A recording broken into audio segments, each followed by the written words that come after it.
Ay, laro tayo. Tagu-taguan, maliwanag ang buwan. Wala sa likod, wala sa harap.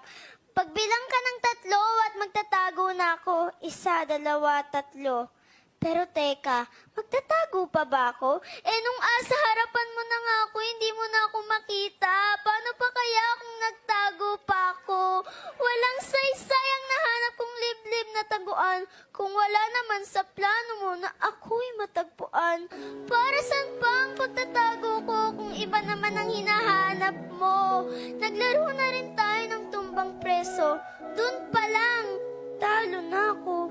Dahil ako ang nagsilbing lata at ikaw naman ang tsinelas na naging sanhi ng pagkatumba ko.